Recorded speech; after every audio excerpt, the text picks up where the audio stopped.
We're back again. Thanks for joining us. We like your subscribing and telling your friends and stuff. Hit the bell, get an alert whenever we're live, and we'll give you some really, really good fish to fry, man. We've been kicking butt. Everything we said would happen this week is absolutely followed through, and some of it is blown through even our price targets. And our price targets were not modest. Most of them were pretty out there, but they just got nailed. It was pretty cool. That's a good feeling. And the joke, even my dogs picked a good stock. They did. Chewy's kicking butt too. I can't believe it. What a week. If you're back with us from the last time we were on, I mean, we were calling out some pretty nice shots, and everything just absolutely accelerated. Now we're taking profit. I closed some of my position on SQ. I have some way out of the money debit spreads. Paid a nickel each. Sold them at 20. Sold a bunch of them at 20 cents yesterday to cover my risk. That's a 400% return, and it's still cooking off. It peaked at like 650% today, and I think it's accumulating to go higher and eventually hit my $89 target. That's my self-proclaimed analyst target. And it could even go higher than that. I mean, if you look at SQ on the week, the reversion target's way up here at 142. If that happens, I'm going to be dancing because I will have paid a nickel for max profit on a $5 wide spread. Hello. That would be pretty bitchin'. Anyway, we got a couple things to go. Let me get on the single grid here. And then Matthew's got a few things to talk about as far as some edges and themes we're going into. And then we're going to see who the losers are in a couple of these overbought stocks that are likely to pull back. That's going to present itself, I think. All right, let me lead the way here. Let me get into my watch list here. I have a couple in there. Start with, let's say KVYO. Yeah, so the KVYO. Yeah, KVYO. There we go. Kilo Victor, Yankee Oscar. So one of the things I'm going to be looking for, especially because, just about everything I like is way overbought, is the stocks that ran up a lot that are more the junkier names. And, I'm going to be looking to short them if they break support. So KVYO is one. I may end up actually getting out of this short position because it's moved back above the 50-day. But, you see this thing, went almost doubled over the past couple of months. And then something happened, probably, it looks like an earnings thing, where it blew through the 50-day, stayed below. Yesterday tried to break above and couldn't. So this is one name I'm short. Again, if it breaks back above the 50-day and starts going back up, I'm out of it. Right. But, I think this theme of the trashier names that have been rallying with everything else, breaking key support levels and buying puts on them, I think is a good theme to kind of, do versus, buying something that you like that's ridiculously extended, like, a Geo. I love Geo, but 15 to 25 in a couple of days on a prison stock. Yeah, it's time to come back to earth. Not something I want to be at. That's where I want to be taking profits, not where I want to be adding. Exactly, and that's one of the ones we called out. And we were picking off targets on it. It blew through and absolutely overbought well above our targets. And that's kind of the thing. Sometimes you got to take the reciprocate trade and take the half back move, or if you want to dare short it while everyone else is taking profit, cool, sell into that, sell into strength, and then just take a short position, scalp the half back, and move on with your life. I was just looking at KVYO here, and I have kind of a theory that applies to earnings calls when they're extreme moves typically give half back, and that's kind of where I'm looking with this thing. Reciprocate target kind of falls right in line with the 50 period on the daily. Sorry, on the, what was it, 2 hour? There it is. With the earnings call kind of giving it the little rounding bottom here, reciprocate move for halfbacks about 36.50. It kind of falls right into that 2 hour 50 period, and then the daily it was a bit of an undercut and rally. So yeah, it could be a good short to go back to under the 50 period, maybe say about 34.40 or so would be a good viable target for shorts on that. I'm out of this one, but just kind of my experience with earnings calls, it typically will give half back almost every time. As far as the other stocks that are pretty well extended, I also kind of look for losers, but let me go back into that in a moment. So let's go to Geo. That thing was just psychotic. I mean, Yeah, now this was one that I did buy ahead of the election. I mean, those friggin' polls, had everyone scared. Interestingly, it was all of Wall Street. I had lunch with one of the biggest hedge funds in the world that hires the best pollsters. Their guys were saying 50-50 Edge Harris. And I heard from one of our prime brokers this morning that across Wall Street, all the big players way under levered before the election and are now scrambling like crazy to add back on their leverage. right, So, I mean, don't feel bad about yourself if you didn't see, this coming. But Geo was a name I bought ahead, figuring, it's a real company. And, worst case, yeah, it's at 14, it goes to 12. I put a couple grand in the calls and, it goes to zero, no big deal. DJT is one I would not have touched right. because that was a binary bet. But this, to me, the risk reward was there. And yeah, I mean, this was awesome. It did everything we were looking at and more. I put my self-proclaimed analyst target on it at 1740, and it just absolutely gapped through that like it wasn't even there, and printed Yeah. basically a 2-for-1 to the first wave in this thing to like 2150. Gave half back on that impulse there back to $20, and then just shot off. Insane moves. Now it's kind of fallen over a little bit. I could see it hitting the accumulation zone around 24.40 or so, and then maybe if it holds there, cool, we'll print a big old bull flag and then get on with our lives. And if Wall Street kind of missed the leverage point on this thing, they'll be after that liquidity about there anyway. So it seems about appropriate to ride on their coattails and run with it if it forms up a nice bull flag there. At least catch the second impulse, take some profit off, and ride for the breakout if it moves higher. So, we wouldn't be the only dip buyers in that case, but in the meantime, it looks like so far that the liquidity is grabbing a quick short looking for accumulation down here. Pretty obvious. A couple others we're looking at, and I heard that, there was a thing that came out, a news blurb that came out. Trump was basically lifting the ban on TikTok there. And I got kind of thinking, like, with the way you think, you're like, well, who's going to be hurt in that move? So I started looking immediately to Snap, and Yeah. sure enough, there's your pullback. I mean, it blew through my 1190 target a little bit. Didn't quite hit the full reversion here. It got rejected beforehand, and bam, we're looking for a half back on this move. And so far, if that's a good short, you got two targets here. So one of them's like $11, and if we cruise through that, we'll probably find ourselves in liquidity down here around 1030 again. So pretty easy move there. It was a pretty quick short off the open, and there she goes. It's kind of a neat strategy. So I mean, I wanted to kind of tell people if you can get into one of the webinars or some of the info on the website, that's a great thing to look into is the heat.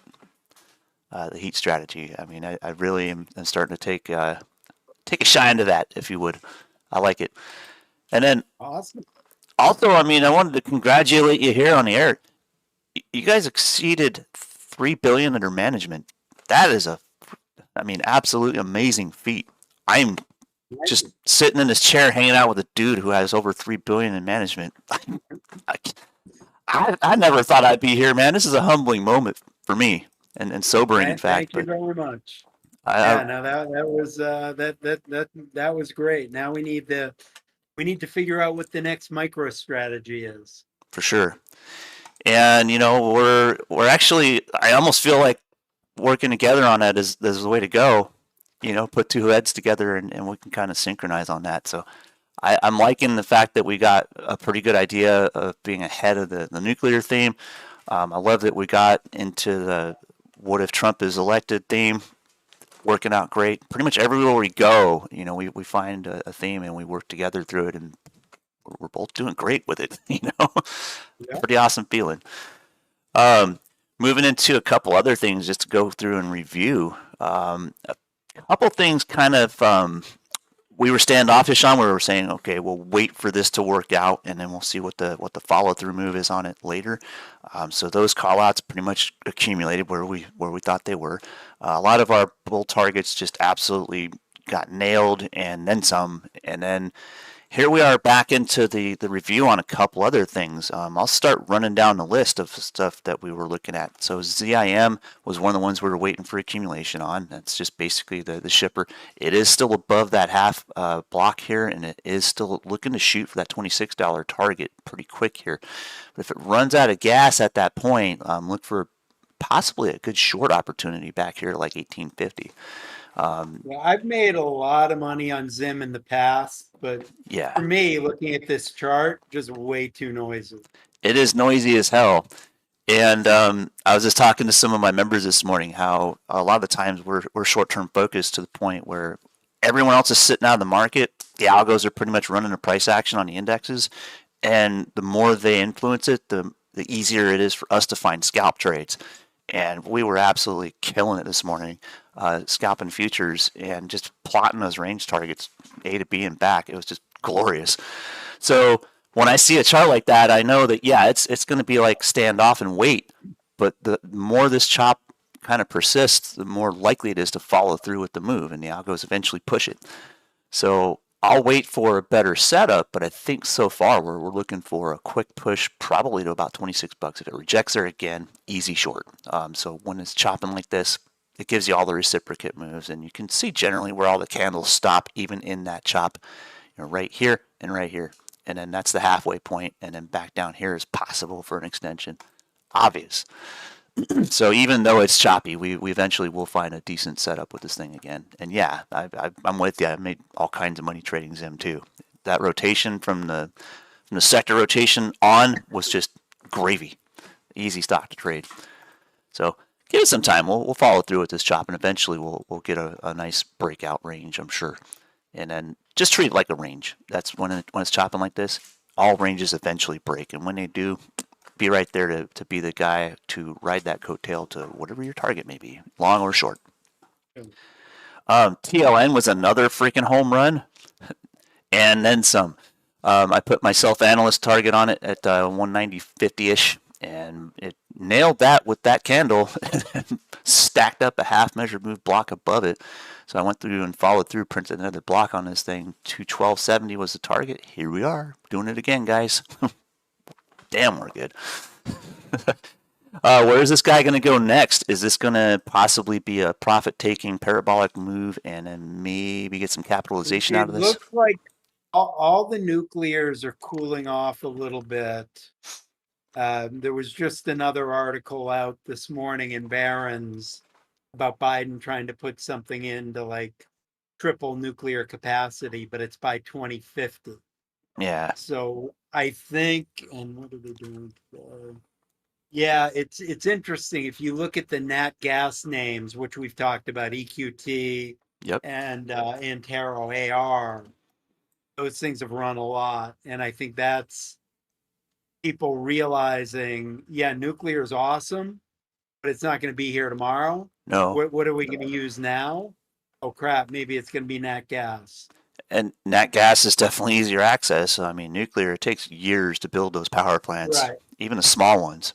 Whereas natural gas, I mean, you put it in the furnace and cook it, man. You've got power. So Yeah, I'm up like 223% on my EQT calls. nice work. Yeah, AR not as good, 50%. I ran out of Yeah, measured that's moose targets. the weak cousin. And if I were to build another one, I mean, I'd say it's pretty obvious. It's hit 1.5 on this current move here, and then some. So I'd expect some accumulation here and then maybe some continuation. So it's still looking strong. I mean, it's still got some strength in that sector generally for natural gas. So doing well. Natural gas futures, I don't even care to look at them anymore. Just trade the damn the companies are using it. Pretty simple. I had another disruptor that I mentioned last week just absolutely take off, and that was SoFi. Blasted through my analyst target and then gapped up to finish the measured move. Now we're taking profit, consolidating for a while probably. Capitalization has pretty much done its thing. Market structure followed through, hit the reversion target pretty well. Pretty easy target there. Next, we have some range. So I'm thinking we'll probably see this give us this liquidity zone above this measured move block here, and then maybe give us another play later, probably into the first quarter of next year, I would assume. But that was great play, of course. And then SQ also gave us the beans on that one. And my analyst target hasn't been met on SQ yet. $89 is still in play. Again, I took my profit when I needed to on the position to cover risk. And I got till January 17th. I got till the middle of December to decide what to do with that. If it can't break this, I'll just take the rest of the profit off and walk away. If it can, targets are pretty obvious. And market structure does its thing. It's pretty reliable. Another one we were talking about last week, waiting for follow through after it hit our target, and that was a short target for AMD. And sure enough, it gave us the hop off that measure move block down. That short was glorious. Killed that one. Went up to the liquidity zone, rejected. Okay, as it should. If we see a double bottom here, sure, it can be a dip buy.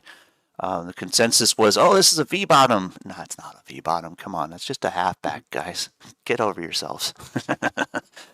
Now we're looking for, another return somewhere either in the mean or the low, or possibly extend all the way down to the measure move block here and set up a double bottom. Give that probably till the end of the month, and maybe we'll see something move starting in December or so. As for the amount of money that the chips have been pouring into this thing, and AI is certainly taking a lot of profit out of their sales or out of the pockets of investors to put into growth. That's fine. Let it do its thing. We'll be here to scalp it some more when it comes back. In the meantime, I think NVDX is ready to pop, and I'm going to look at NVIDIA for the dope on that. NVIDIA's got earnings soon. Looks like the 20th. That sounds right. And we're set up to where we've got the melt up into earnings. We're right at my self-proclaimed analyst target. Yeah, the 20th after the close. So I'll hurt my elbow again right at that 147.60 level. And that happens to be still under the half block move from primary, secondary things. I'm looking at the weekly to find this, by the way. This is our primary accumulation to the middle of this range. Secondary is here. So we could see a quick spike in going into earnings week, possibly to about 156 or so, which is a half a block high off this move. And then I think I want to see it settle back down here in range for a while before we get any follow through with repeating or resuming this parabolic trend that it's had. But if we do, that would bump our analyst target even higher. Lo and behold, there's a pivot already there. Essentially, years ago, I drew all these out and just left these lines on the chart. Let's turn that one purple now. That's my next analyst target. Should this accumulate in this range and follow through with continuing to be parabolic? If that plan fails, go back for the reserve move of coming back to the middle of this range, and 117 would be the number. So I'm going to make this a different kind of purple so it stands out a little better, maybe a dark purple. There we go. I don't want red. There we go. Worst case scenario, this fails, breaks down, earnings says, hey, we're not quite ready to make profit on this investment yet on AI. That's the worst case scenario. That's like fire sale right to 117. That number's been significant for a while. We've scalped to and from that number a couple of times. I know the folks over in the other trade room that I follow over there with the folks at, sorry a second, Quasar there.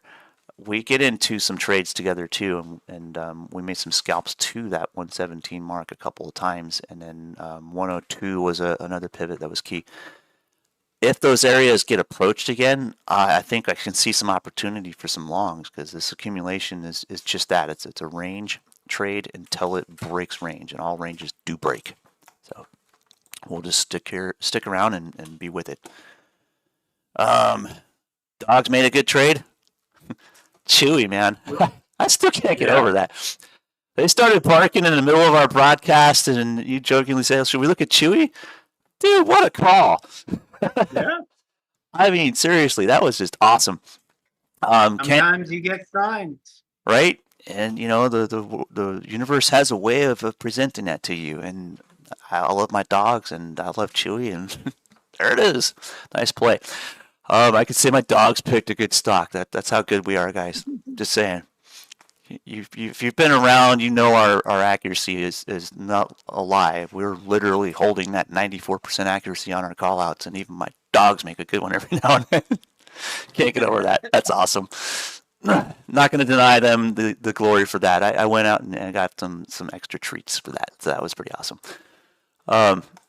As far as going into the next move on this thing, follow through. I would expect this to be a nice daily doji here, maybe give us a dip back to this liquidity zone, perhaps. Market structure isn't quite done with this thing. This is only that second side of market structure, so it's likely to stay in this range. But if it does get psycho and parabolic, 39.75 is not out of the question. But I wouldn't hold my breath there. I wouldn't necessarily continue along into this just yet. I took my profit off. I'm going to wait and see what happens. Sure, I can leave money on the table and it can fly away from me. I don't care at this point. I've made profit on it. My dogs did good. So, kind of moving on from this one, I'll wait and see what happens with this. If we get a daily doji here and we do not get a bar opening up above the body of that doji to give us another measured move out of this to like $36, I would say the pullback is pretty likely. So let this thing do its thing until then. Getting into a couple others, EQT. That was just freaking awesome too. Right, that I just mentioned, yeah, the nat gas. We mentioned on that one. And then last but not least, I had another call out for kind of a reciprocate on Bristol Myers. That was a pretty nice move. It blasted through my 57.25 target here and gave us another half move up to 61 and rejected. So this is the reversion target for market capitalization or market structure right in there. Look for accumulation here. It may continue higher, but I'm not so keen on that. I think it's likely to give us a pullback first. So if you took that BMY trade with me, I'm taking profit. I'm done. And I would recommend the same because that's looking like everybody has got the same idea. So let's see if it pulls back to 57.25 again and gives us another shot for continuation from here. This is market structure doing its thing. Yeah, this is where we would expect a trend to kind of follow through, but it hit targets so fast, it's got to give a little bit back. So, don't go chasing everybody else's dreams. Let's take our profit and be realistic on this one. What else we got to look at? I know you I got a couple more that I went short. So VITL is one. VITL. That made a big move from September through mid-October and then broke down. Oh, nice. That's looking like it'll wedge out right about there.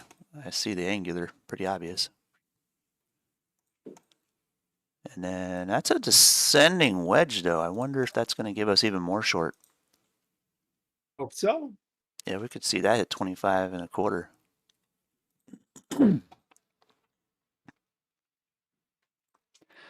I'll give it a little bit of up on that.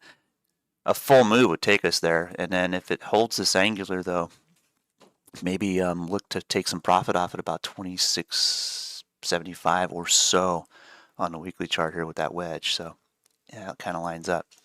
And then the other thing is, I'll show you a little bit of this trick for those of you watching here who like to hang out and wait for us to go through all the learning parts. I know we like to fire off as much as we can for trade targets, but An easy way to find a short-term target is pretty simple. You can mark the second wave in a wedge like this, take the size of it, and then yes, you have one target at the angular here, but if it breaks that and goes lower, pretty obvious measured move is going to be down here around $20, $20.50. So if that breaks that angular and it starts to take a real dive on the earnings call here, it's pretty much already set in stone and set in motion. That's where it'll end up. So pretty easy little trick to find targets. And then we had a couple more to talk about, but mainly we're just kind of waiting for. Hold on, I got one more short. MNDY. MNDY. Yep, Monday. Okay. MNDY. Hey. This one is textbook for what I'm looking for. Sweet. Stock that had a massive run that breaks support. We got a couple reciprocate targets in there. We've already breached half back with a wick. Let's put it together real quick here. If it gets extended, we start looking for the top of this gap here. So 241 would be a good base target if it continues lower, and that gives us about a half measure move down from here. And then 260, 630 is where some profit taking occurred. That's where you got the limit orders right there for the first wave of shorts to take profit and close. Yeah, the secondary move is pretty much expected. We're looking like a nice bear flag break so far. Breaking below 266 would send it on down. 240, 241 would be a reasonable, modest target on that, and that is about halfway between here and where the not the 50-day, the 30-day would be even better. Sorry, 90-day would be down here. 200 days already down here, so 200-day would meet that with time, a couple days, down to 241. That makes sense, and that's about where we'd see the range of support. But also pay attention to about half that. So I would say the majority of bears might give us just a little bit below this wick here, and say about 254 would be a good reasonable exit for the bulk of your position, and then leave some runners on. I like leaving runners on. Nice short, man. Yeah, so far so good. But I mean, that's a textbook chart for what I'm looking for. Stock that ran up, not a Nvidia or something like that that's now breaking through support. So the trash names that you end up shorting when they go parabolic. Trashier names, yeah. Perfect. I think we got Kashkari coming out at 2 o'clock today. I don't know that anything's priced in for that yet, but I think there's definitely some volatility in order about 2 o'clock. Yeah, I mean, maybe. I'm not, I guess he could say something market moving. He's got I call it 1/4 the impulse power of Jay Powell, maybe, when he says the right thing. But usually he's pretty much the negative Nancy of the bunch. So on QQQ, I'm watching this liquidity zone with impunity, because if we breach that, we get some pretty fast bearish action. We've got 2 moves we can possibly make here. So we can go, to 507. That's about half a measure move down from where we're at here on this liquidity zone. And if things are really bearish or some sort of nasty news pops off or something, we could see 505 and extension all the way down to 500. I don't know that we're in trouble there yet. I think the market's generally bullish. I would be more inclined to probably wait for accumulation in this range within this zone between here and the high wave pivot. Or this was my previous analyst target, which we nailed again. That's our accuracy, guys. We're that good. So, if we range in here and consolidate, this is just another choppy consolidation range, and then we start to breach that. LZ up here, pretty obvious. We smoked that. We're going to 520.70 pretty easy. That's just another block up. Pretty easy move. So that's a half measure on this. So, the market's generally bullish. Yes, it's parabolic. Yes, there's some profit taking in here, and Kashkari might catalyze this and set this off to breach this zone. If he does, cool. I like to short it. If not, I can flip my my bear teeth out and put my bullhorns on in a heartbeat. So yeah, just a quick costume change, like an episode of Bugs Bunny. Those were the good cartoons. So yeah, that's pretty much all we really have to talk about today. It's kind of a short day for what we are looking at. But what are some things we should be watching coming into the end of the week? I know we've got a few earnings coming out. We got a few things kind of spitballing. What I'm watching more than anything is the gold miners, silver, and the silver miners. So like SLV. You've seen, GDX, GDXJ, SLV, then some names like PAAS and AG, maybe an undercut rally at the $200. Interesting. Those sold off on Trump winning, stronger dollar, money rotating from precious metals to crypto. I think that precious metals and crypto are the same. They're not the same, but they're the same-ish. Right. I think the Fed is still, behind the 8 ball, and I still love precious metals. And, once these things settle out, I'll be looking to go long again. I mean, the instability is there. It's like everybody sees those as a safe haven to park cash in, and price action wise, it makes sense. I'd be looking for long there too. Yeah, I mean, we're actually working on an ETF that's going to be levered Bitcoin, Ether, silver, and gold, because we think they fit very well together in a basket. That's a good balance, and that could be a good place to hedge, because you can play from neutral on that. That's a good idea. You got it. I like that. That gives a really good place to just kind of park cash. And if it's got plenty of liquidity in the options chain, that could be a pretty low risk wheel trade. Just saying, even if it's leveraged, because it's going to be kind of balanced. That's a cool idea. I like that. As far as I just like to look at SLV as kind of my canary in a coal mine when it comes to silver mining.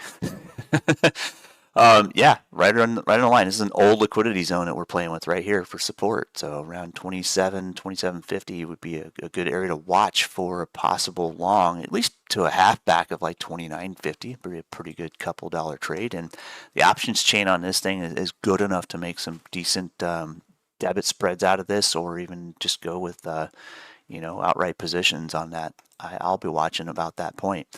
Worst case scenario, this is a broadening pattern after all, and it did breach support of a broadening pattern for regression to MM, so it would put us right in the base of this liquidity zone. Yeah, that's exactly what I'd be looking for, a possible long opportunity. Unless it breaks support here, I'm pretty much waiting to be a bull on that. I'll knock my, like I said, I'll flip my bear teeth out and just put on my bow horns. Nice. I'm gonna have to get an outfit like that. We'll kind of make a instead of you're gonna look like the QAnon shaman. Yeah, exactly. Instead of having a soundboard, I'll just use just sight gags. We'll still be the inverse Kramer. We'll just be the opposite. He does sounds, we do sights. Anyway, I think that's pretty much it for today. I think we're just kind of waiting for the shoe to drop, waiting for some volatility to swing out, waiting for some things to kind of compress. And again, I'm kind of watching the transaction disruptors, SQ, SoFi. There's a couple others in that sector that I'm probably not looking at, but it's there's moves that have pretty much gone parabolic. It's a good time to take profit and just kind of wait and see. But I think SQ kind of lagged it a little bit. It's got a little bit more meat to move around before it starts hitting targets, but it's still kind of in motion. So I'm going to keep the rest of the runners going on that. Keep an eye out for kind of some themes to emerge soon, because I think once things start getting back into Trump presidency, we're going to see some things kind of start, not necessarily sector rotation, but theme rotation. We're going to start seeing some attention focused in specific areas of the market that are likely to move with a Trump presidency. So One of the other, And you want to invest thematically. yes, I mean, you've seen it the past couple of days where, the market really hasn't done a whole heck of a lot, but if you were in the right themes, you did very, very well. exactly. And over the past well, about a month and a half now, we've done very, very well. So stick Get around, in the right themes. tell your friends, and we're gonna show you some more things to look at. And I think probably Thursday and maybe into Tuesday next week, we're gonna have some really good swing setups start to emerge. I've got a sense of that. For now, it's kind of wait and see between now and then. And if you got into some of those longs like we did, this is where we're taking profit. We're waiting for the next setup. So that's pretty much how we do it. Buy low, sell high, rinse, repeat. This is the wait to rinse, repeat part of the game, basically. So we'll be around. Thanks again for joining me, man. I'm again truly humbled to be in your presence, sir. It's been an amazing thing that we've done together, and it continues to amaze even me that we are as successful at finding accurate and really good trade setups and price targets to boot. It's been phenomenal. I mean, I love being able to put my head together with another head that kind of thinks the same, and then be able to bounce ideas off of each other and just thrive together. That's what being a community in general is, and then having a couple people put their heads together and bounce ideas off each other, even better. I mean, it just makes the day. And Yep. again, it's awesome and humbling at the same time. I love it. Thanks again for spending some of your time. I know your time's a hell of a lot more valuable than my time. and Thanks for having me. and I appreciate you being here, man. I think we're gonna change your nickname in the Discord group to be Bullishbrs. Um, at that point, Bullishbrs Tuttle Capital doesn't quite fit, so I have to change it to Bullishbrs Matthew. Maybe I'll add That's a fine. nickname in there. Whatever. We'll do something, or you can do it on your end, whichever you want to do. But I think you're an honorary Bullish Bear and then some, because I mean, your heart's in the right place. You love to help pay it forward and teach others how to raise themselves up, and that's all anybody could ask for in this community. So that's how we roll. Cool. So hearts aligned, man. Thanks again, and we'll see you guys all on Thursday. Have a great one.